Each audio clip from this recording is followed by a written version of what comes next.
Hi, welcome back. Our previous lesson was on non-linear budget constraint. Today, we'll be moving on to consumer optimization, starting off with interior solution. So when we started with our consumer choice topic, we mentioned a few steps that a consumer takes to make a decision about the optimal level of goods and services to consume. The first step was looking at the consumer's preferences. So this was what the consumer wants to do. And in this case, we looked at the indifference curve and the utility. That the next step was the consumer's budget constraint. This was what the consumer can do. We looked at the prices of goods and the consumer's income. Now that we know the consumer's preferences and we know the consumer's budget, the last step is to make the decision given these two conditions. Today, what we are going to do here is to answer the question of taking into account the budget and the consumer's preference.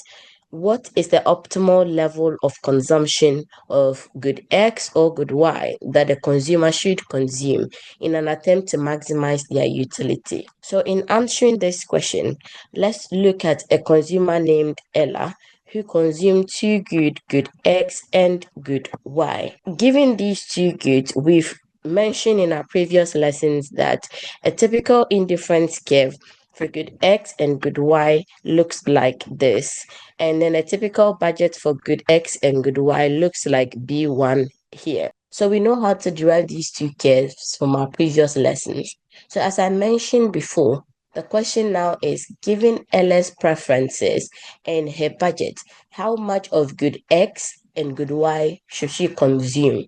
So to answer this question, we are going to superimpose Ella's indifference map on her budget constraint and choose the indifference curve that will give her the highest utility given her budget. So we have Ls indifference map with U0, U1, U2, U3.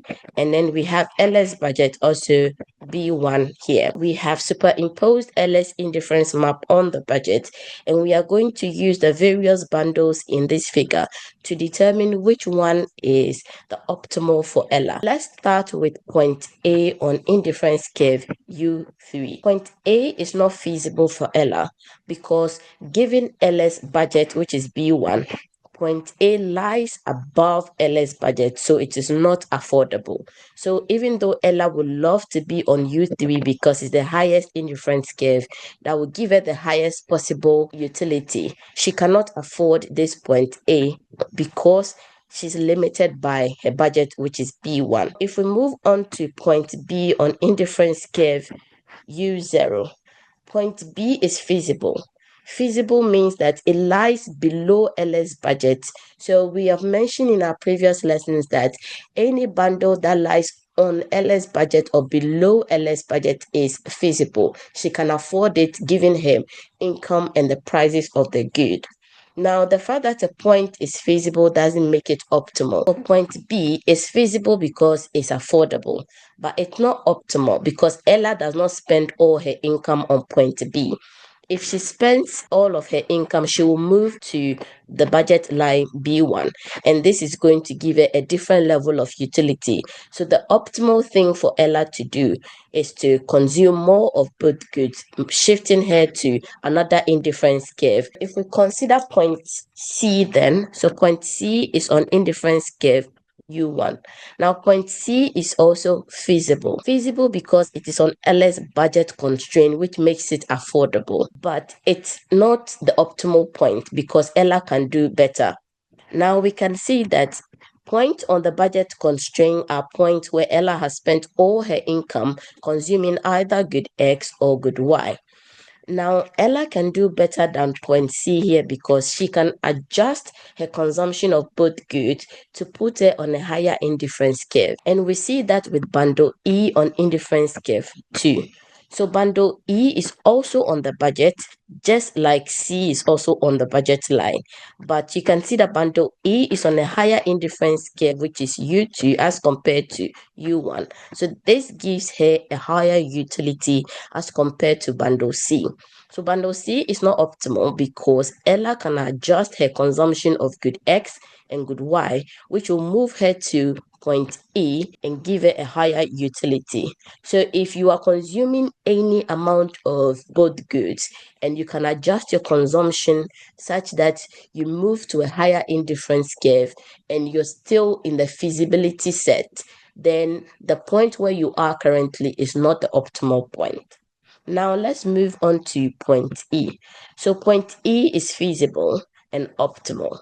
Why is it feasible? As we have mentioned, it is affordable because it is on Ella's budget. It is more desirable than point C, as we've mentioned, because with the same budget B1, Ella can get a higher utility from consuming point E as compared to point C. Now, bundle E maximizes Ella's well-being, subject to the budget line B1, because there's no other way she could reallocate her income between goods S and Y that will make her better off than she is on bundle E. So Ella's consumption at bundle E is referred to as equilibrium. So equilibrium is simply the point at which you literally cannot do better. Given the budget, given the prices of the goods, given your indifference curve, you cannot do better than that particular bundle. Then that is your equilibrium. Now, there are things to note about this equilibrium point E. So the first thing to note is that bundle E contains at least some amount of each good. In this case, when we go back to bundle E here, we can see that when we trace it to good X, it has 5 units of good X and 10 units of good Y. So both goods are positive amount in this bundle. Now, this is what we call an interior solution. At this interior solution, none of the good X or Y is 0. So if a consumer reaches an equilibrium in which they consume a positive amount of both goods, then that is interior solution. So the second thing to note about the equilibrium point E is that at the equilibrium, the indifference curve U2 barely touches the budget constraint. In this case, we can say that it is tangential to the budget constraint. This occurs because Ella is trying to attain the very highest indifference curve that she can given her budget constraint. This means that at bundle E, the slope of the two curves are the same. We know that the slope of the indifference curve is marginal rate of substitution, and the slope of the budget constraint is the ratio of the two prices, where Px is the price of good X and Py is the price of good Y. So as bundle E, because the two curves are tangential, the slope of the indifference curve is equal to the slope of the budget line.